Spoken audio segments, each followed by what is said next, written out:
bénissons le Seigneur ce matin. C'est vendredi 6 novembre.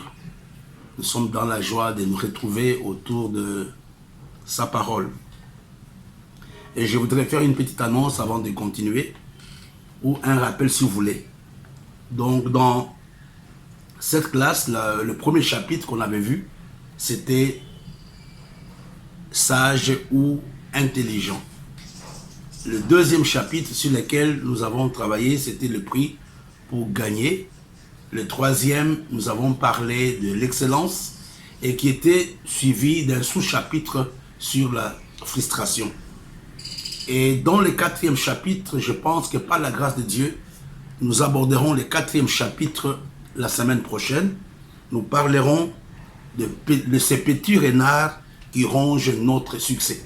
Ces petits renards qui rongent notre succès, ça sera le thème principal du mois de novembre. Voilà un tout petit peu le rappel des choses essentielles que nous avons abordées depuis pratiquement le mois d'août. Nous allons prier.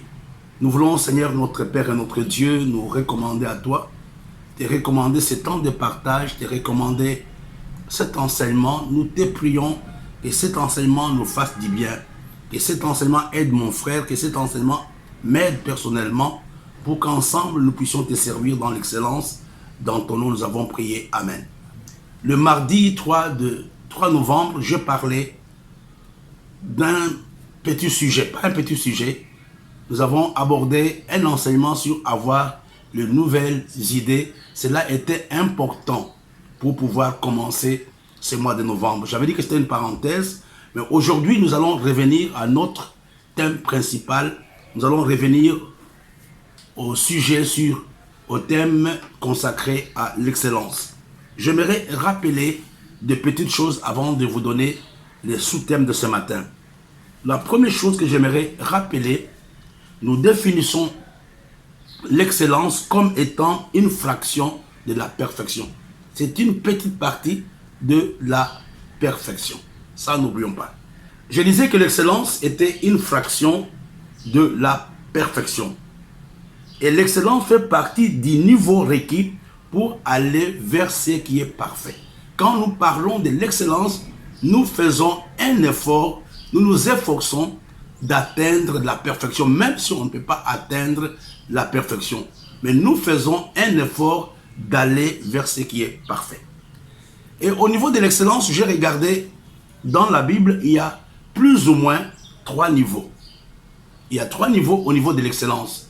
Le premier niveau concerne l'excellence au niveau de l'esprit. Ça, c'est le cas, par exemple, de Bezalel, que nous avons vu il y a quelques temps dans les livres d'Exode. Exode chapitre 31, à partir du verset 1. L'Éternel parla à Moïse et dit, « Sache que j'ai choisi Bezalel, fils d'Uri, fils d'Ehir, de la tribu de Juda. Je l'ai rempli de l'esprit de Dieu, de sagesse, d'intelligence et de savoir pour toutes sortes d'ouvrages. Je l'ai rendu capable de faire des inventions, de travailler de l'or, etc. Et voici, je lui ai même donné pour aide au Oholiab, j'ai mis de l'intelligence dans l'esprit de tous ceux qui sont habiles pour qu'ils fassent ce que je t'ai ordonné. » Le premier niveau de l'excellence, c'est au niveau de l'esprit. Donc ce sont des gens qui sont super intelligents, ce sont des gens qui sont à la base des innovations, ce sont des gens qui sont à la base des créations. L'excellence, au fait, ici, l'excellence concerne la catégorie des gens que nous appelons les innovateurs. Donc les innovateurs sont caractérisés par l'esprit d'excellence, ils sont caractérisés par l'excellence au niveau de leur esprit. Là, c'est le premier niveau. Et le deuxième niveau, c'est l'excellence au niveau du cœur. C'est dans le livre, par exemple, il y a un texte dans le livre de 1er Samuel, Samuel chapitre 16, verset 7. La Bible nous dit, « Et l'Éternel dit à Samuel, ne prends point garde à son apparence et à la hauteur de sa taille, car je l'ai rejeté. L'Éternel ne considère pas ce que l'homme considère, mais l'homme regarde à ce qui frappe les yeux, mais l'Éternel regarde au cœur. » Et le deuxième niveau d'excellence, c'est l'excellence au niveau de notre cœur. C'est la même chose que le Seigneur lui-même parle dans le livre de Matthieu chapitre 5, verset 8. Heureux ceux qui ont le cœur pur, car ils verront Dieu. Heureux ceux qui ont le cœur pur, car ils verront Dieu. Donc nous voyons le premier niveau de l'excellence, c'est l'excellence au niveau de l'esprit. J'ai dit, ce sont les innovateurs, ce sont des gens qui sont à la base de changements, qui créent des choses extraordinaires, des choses qui impactent le monde, des choses qui impactent la société. Là, ce sont des gens qui ont un certain type d'excellence au niveau de leur esprit. Ils ne sont pas bornés d'esprit. Et le deuxième niveau de l'excellence, c'est l'excellence au niveau du cœur. La pureté de notre cœur, même si des fois c'est compliqué. Mais le Seigneur lui-même dit, heureux ceux qui ont le cœur pur, car ceux-là vont pouvoir voir Dieu. Et le troisième niveau de l'excellence, c'est l'excellence au niveau des actes, des choses que nous faisons, des choses que nous réalisons.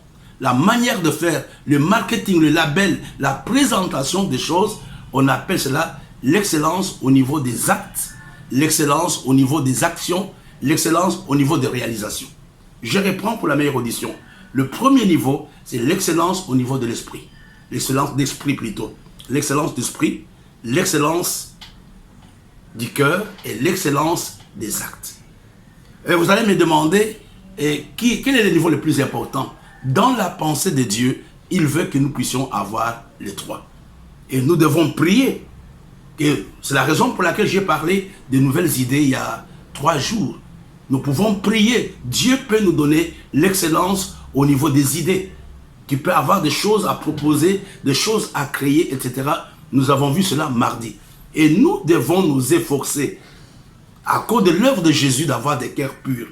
Et la présentation de tout ce que nous faisons est très important aux yeux de Dieu. Et vous allez voir que même le Seigneur lui-même, dans les choses qu'il a fait, quand nous tenons compte de la parole de Dieu, vous allez voir que Dieu, non seulement est un Dieu puissant, mais c'est un Dieu d'excellence. Malheureusement, nous ne les servons pas sous cet angle. Nous avons seulement la vision d'un Dieu qui guérit, d'un Dieu puissant, mais nous ne faisons pas attention à cet autre aspect de Dieu, le Dieu de l'excellence. Dieu aime la beauté. Dieu aime ce qui est beau. Dieu aime ce qui est bien présenté. Regardez, mes bien-aimés, j'ai pris quelques exemples pour que nous puissions comprendre. La première chose, quand vous regardez, lors de la sortie d'Israël de l'Égypte, Dieu avait demandé qu'on puisse prendre un agneau sans tache, sans défaut. Oui. Il va dire, ne prenez pas n'importe quel type d'animal, mais prenez un agneau qui n'a pas de défaut. Vous voyez, Dieu est exigeant, comme je l'ai dit il y a quelque temps. Dans l'excellence, il y a l'exigence. Et la deuxième chose que nous pouvons voir, même dans l'établissement des sacrificateurs, les sacrificateurs ne devraient pas avoir les défauts corporels. On ne devrait pas avoir des impuretés, etc. Donc nous voyons que Dieu est un Dieu d'excellence. La construction du tabernacle était soumise à un modèle que Dieu lui-même avait donné. On n'a pas construit le tabernacle selon le modèle des hommes, mais Dieu avait donné les mesures précises pour que le tabernacle soit construit. Et vous comprenez que Dieu est un Dieu de l'orthodoxie, Dieu est un Dieu de la précision. Dans l'excellence, il y a l'orthodoxie, dans l'excellence, il y a la précision. Et nous allons voir aussi, même lors de la naissance de Jésus, il fallait avoir une vierge. Il fallait avoir une femme qui n'avait jamais été touchée par un autre homme. Donc nous voyons que Dieu n'est pas un Dieu qui aime n'importe quoi. Il y a des choses que Dieu veut que nous fassions. Et c'est ça l'objectif de notre enseignement. Ne pas faire le ministère vaille que vaille, ne pas nous comporter comme nous voulons, mais respecter quand même certaines normes que Dieu nous donne. Et vous allez voir un autre exemple, le message que le Seigneur va donner au niveau des béatitudes. Toutes ces choses-là, ces exemples bibliques nous montrent clairement que nous avons un Dieu d'excellence. Alors, je me suis amusé à relever quelques petits points. Le premier point que j'ai relevé, à quoi me sert l'excellence? Vous allez me dire, mais pasteur, Bishop, mais l'excellence, tu en parles à quoi il nous sert? Non, vous allez comprendre, on a déjà parlé de cela. J'ai relevé 4 petits problèmes, 4 petits avantages, les choses que l'excellence peut amener dans la vie d'un homme. La première chose, l'excellence nous distingue dans ces milieux qui deviennent totalement compétitifs. Sans excellence, vous risquez d'être noyé. Pas noyé, vous risquez d'être absorbé. L'excellence met la différence, établit la différence entre toi et les autres. Et c'est la raison pour laquelle tu dois te battre, pour dire, je vais être le meilleur dans mon domaine. L'excellence crée la distinction. L'excellence crée la distinction, nous distingue dans le milieu dans lequel nous vivons. On dira, ah, l'homme là qui s'habille bien, l'homme là qui prêche bien, l'homme là qui fait ceci, l'homme là qui fait comme ça. Tu comprends que l'excellence fait la différence entre toi et les autres. Ne sois pas dans la médiocrité. L'excellence n'a rien à faire avec la quantité d'argent. L'excellence doit commencer au niveau de ta pensée. Te dire, même avec un pantalon, je peux être propre. Même avec peu de brebis, je peux avoir un culte bien organisé. Je peux faire des choses qui glorifient Dieu. Il faut que quand les gens regardent ce que tu es en train de faire, qu'ils disent, là, il sert un grand Dieu. Et vous voyez, mes bien-aimés, dans le monde, les gens honorent ce qu'ils font, les autorités. Et quand nous entrons dans nos églises, ça commence à changer aujourd'hui, mais quand nous entrons dans nos églises, nous préférons aller dans les sous-quartiers, nous préférons faire des choses d'une façon médiocre, il n'y a pas de programme, il n'y a rien, on fait des choses en disant que c'est le Saint-Esprit. Non, mes frères, là, c'est la médiocrité. Il y a quelques années, j'ai béni Dieu pour ma ville natale, pour la ville de Lubumbashi, dans laquelle j'ai grandi. Il y a quelques années, il n'y avait pas de bonnes églises, il n'y avait même pas les églises de réveil au centre-ville. Les églises étaient dans le sous-quartier. Les églises étaient conçues de n'importe quelle façon, mais j'ai béni Dieu, les choses ont fortement changé aujourd'hui. Nous avons au centre-ville des belles églises qui glorifient Dieu. Et même quand les païens passent, ils disent, ces hommes ont Dieu. Et vous comprenez, Dieu attend de nous l'excellence. L'excellence te distingue. La deuxième chose, l'excellence renforce l'estime de soi. Quand tu commences à faire de bonnes choses, toi-même, tu auras un sentiment de fierté. Tu auras un sentiment de joie, de dire, voilà ce que j'ai réalisé. La médiocrité t'amène à ne plus avoir confiance en toi. La médiocrité crée au niveau de ta pensée un complexe d'infériorité. Mais quand tu es sûr que tu as bien fait, même si tu n'es pas milliardaire, mais tu es au moins content de ta réalisation. L'excellence renforce l'estime de soi. La deuxième chose, l'excellence attire la faveur des hommes. Donc quand les choses sont bien faites, même les gens qui ne te connaissent pas, même les païens diront non, écoutez, il y a quelque chose là-bas, on peut aller quand même, nous pouvons dire, mais cet homme-là, quand même, ce qu'il fait là, ce qu'il est là, c'est Dieu. Et vous comprenez que l'excellence attire la faveur de Dieu. Et ça, c'est très important. Et la dernière chose, plutôt la faveur des hommes. Mais le dernier point, l'excellence attire l'approbation de Dieu. Et tu comprends que c'est très important ce matin. Écoutez, je prends l'exemple de Job. Job qui était un homme excellent au niveau de son business, un homme excellent au niveau de son caractère, au niveau de tout ce qu'il était. Et Dieu était content.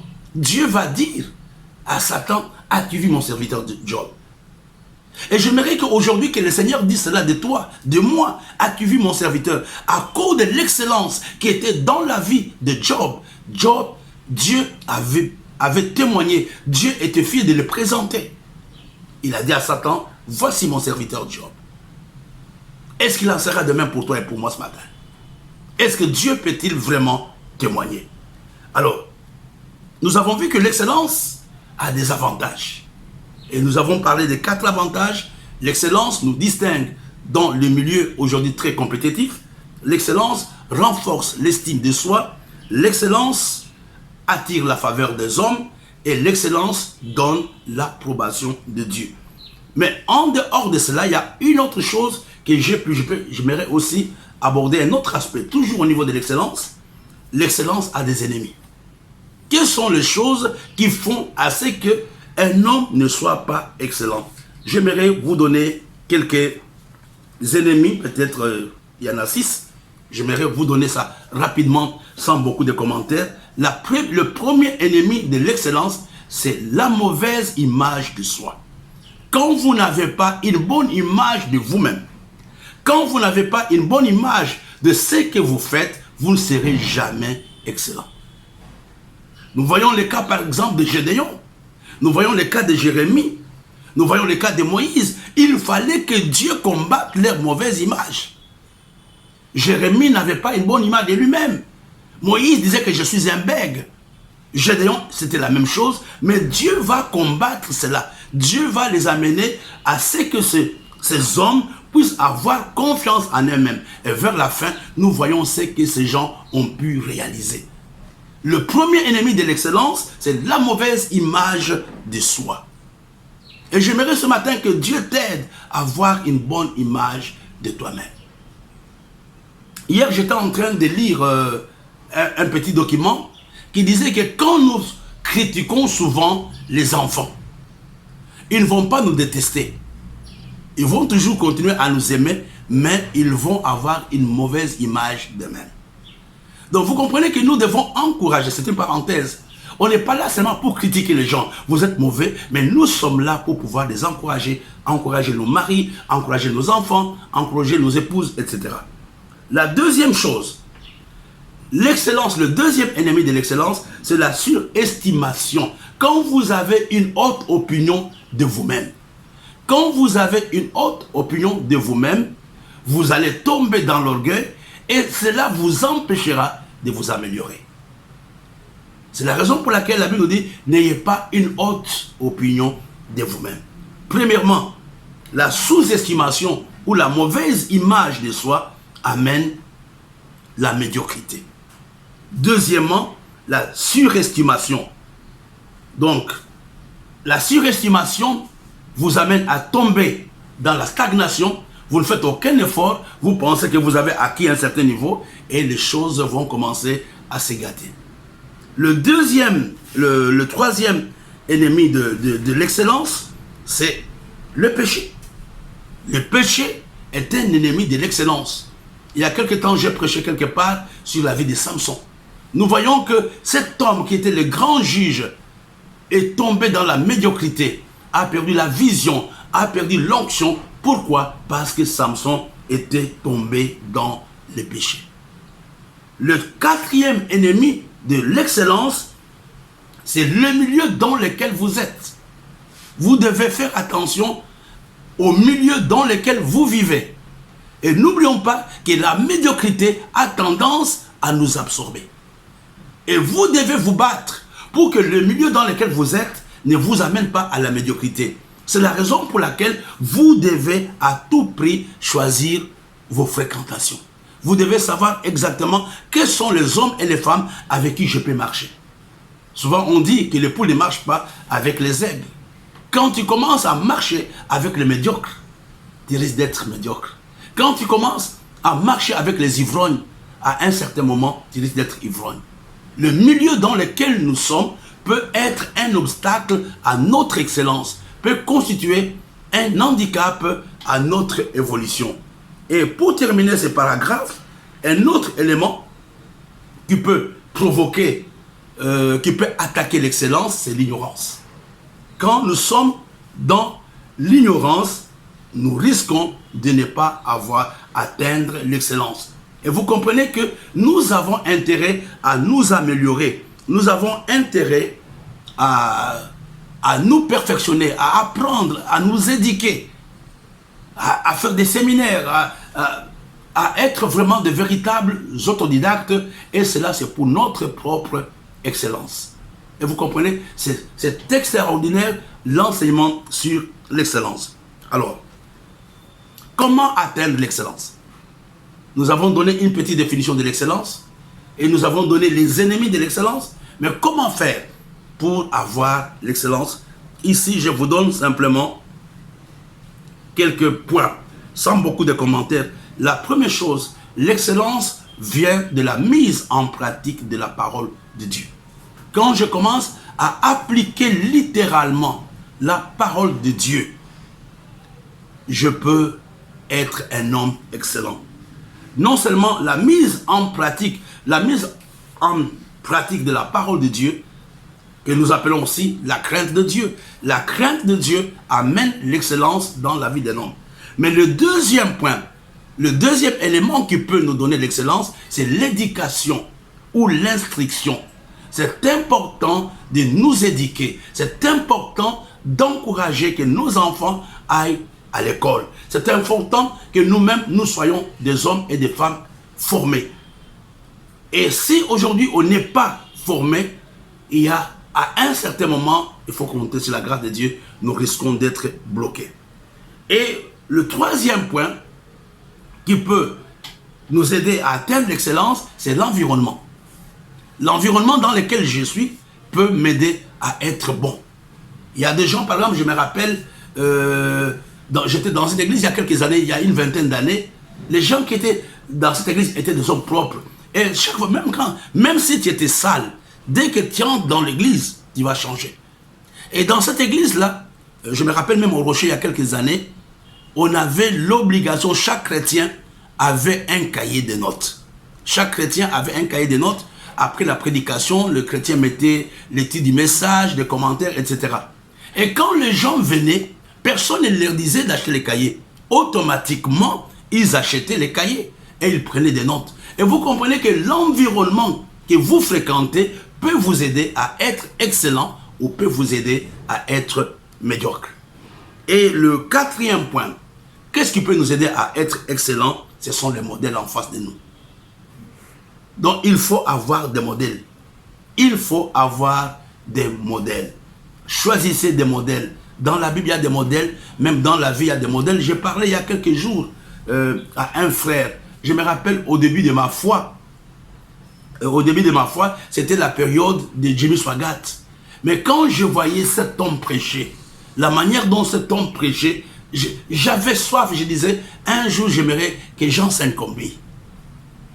Je le voyais, c'était vraiment un modèle, la façon dont il faisait. Et je me rappelle encore, il y a quelques années, le défunt Jean-Louis Jaillet a envoyé la littérature chrétienne dans beaucoup de pays francophones. Et j'avais eu à cœur de dire, un jour, je dois commencer à écrire, je vais aussi enseigner. C'était des modèles, ce sont des gens qui m'ont marqué. Jean-Louis Jaillet, la façon dont il travaillait. D'ailleurs, je pense que beaucoup les gens le savent. L'excellence dans le ministère, dans le milieu francophone, c'est Jean-Louis Jaillet qui a amené cela. C'est Jean-Louis Jaillet qui a imité les Américains et il a amené cela en France, même si ça lui avait coûté beaucoup de problèmes, mais il était parmi les modèles au niveau de l'excellence. Et le dernier point, l'excellence peut provenir de notre consécration. Quand nous nous attachons à Dieu, Dieu peut nous donner de la sagesse, Dieu peut nous donner de nouvelles idées et nous pouvons avoir l'excellence. Alors, je veux terminer rapidement ce chapitre. Nous aurons l'occasion peut-être de faire la conclusion la semaine prochaine. Les thèmes de ce matin, d'abord, tout ce que nous avons vu, c'était un rappel des choses que nous avons déjà vues. Mais les thèmes de ce matin, pas d'excellence sans fruit. Et le fruit dans le Nouveau Testament, il y a à peu près 10 différents types de fruits dans le Nouveau Testament. Je reprends, pas d'excellence sans fruit. Et nous aurons l'occasion de terminer cet enseignement le mardi de la semaine prochaine. La première chose, je vais simplement vous informer que nous avons 10 types de fruits dans le Nouveau Testament. Je vous énumère le type de fruits et je ferai le commentaire le mardi prochain. Le premier fruit, c'est le fruit qui découle de la relation que nous avons avec le Saint-Esprit. C'est dans le livre de Galates, chapitre 5, verset 22. Mais le fruit de l'esprit, c'est l'amour, la joie, la paix, la patience, la douceur, la bénignité, la fidélité, la douceur, la tempérance. Donc nous voyons que le premier fruit dans le Nouveau Testament, il est le résultat de la relation que nous avons avec le Saint-Esprit. Et le deuxième fruit, il découle de la marche il découle de la marche dans la lumière. C'est-à-dire que notre façon de marcher, notre façon de vivre peut nous donner tel ou tel fruit. Cela se trouve, je dis, le fruit qui découle de la marche dans la lumière.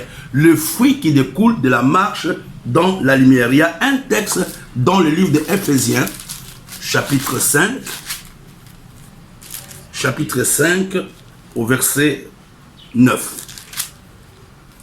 La Bible nous dit, car le fruit de la lumière consiste en toutes sortes de bonté, de justice et de vérité. Quand nous marchons dans la lumière, nous allons avoir la bonté, nous allons avoir la justice, nous allons avoir la vérité. Jacques chapitre 3, verset 17 au verset 18. La sagesse d'en haut est premièrement pure, ensuite pacifique, modérée, conciliante, pleine de miséricorde et de bons fruits, exempte de duplicité et d'hypocrisie. Le troisième fruit, c'est le fruit qui découle de la sagesse de Dieu. Là, c'est un autre fruit. Il y a un fruit qui découle de la sagesse de Dieu. Le quatrième fruit, c'est le fruit qui découle de la connaissance de la parole de Dieu. C'est dans le livre de Colossiens, chapitre 1, verset 10. Le fruit qui découle de la connaissance de la parole de Dieu. Colossiens, chapitre 1, verset 10. La Bible nous dit, pour marcher d'une manière digne du Seigneur et lui être entièrement agréable, portant des fruits en toutes sortes de bonnes œuvres et croissant par la connaissance de Dieu. Le quatrième fruit est le résultat de la connaissance de la parole de Dieu. Le cinquième fruit, c'est le fruit qui provient de la louange. C'est dans le livre de Hébreux, chapitre 13, verset 15. Par lui, offrons sans cesse à Dieu un sacrifice de louange, c'est-à-dire le fruit de l'œuvre qui confesse son nom. Il y a un fruit qui provient de la bouche des adorateurs. Et le sixième fruit, c'est le fruit qui découle quand nous aidons les autres qui sont dans le besoin. C'est dans le livre de Tite, chapitre 3, verset 14. La Bible nous dit, il faut que les nôtres aussi apprennent à pratiquer de bonnes œuvres pour subvenir aux besoins pressants afin qu'ils ne soient pas sans produire des fruits. Le fruit qui découle quand nous aidons les hommes et les femmes qui sont dans le besoin.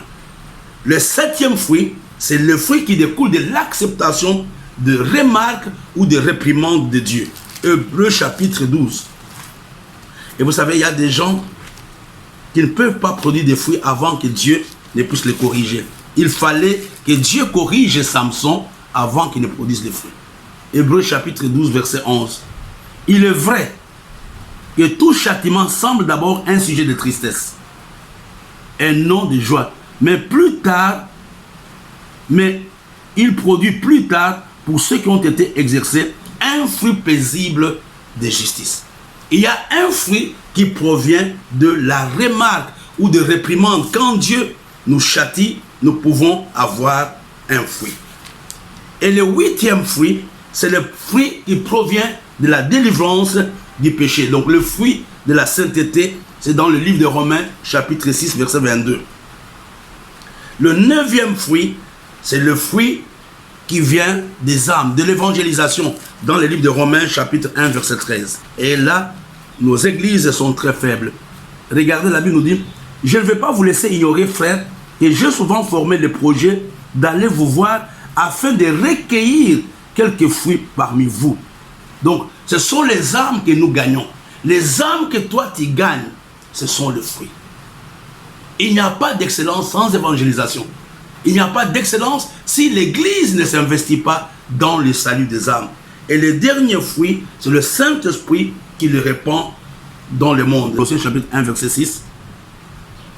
Il est au milieu de vous, dans le monde entier, il porte des fruits.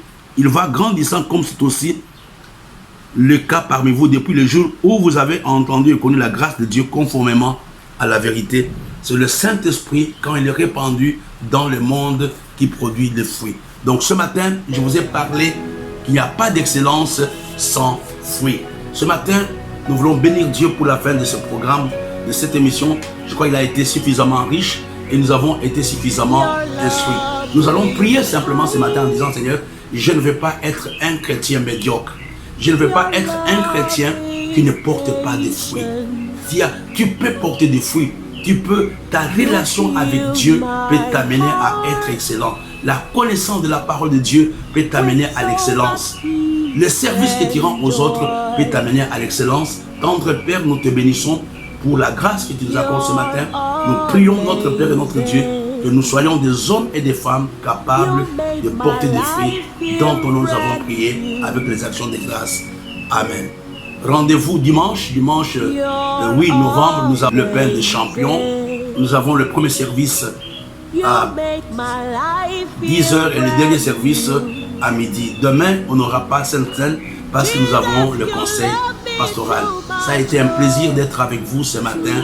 Soyons des chrétiens qui vivent dans l'excellence. Soyons des chrétiens qui portent des fruits. Amen.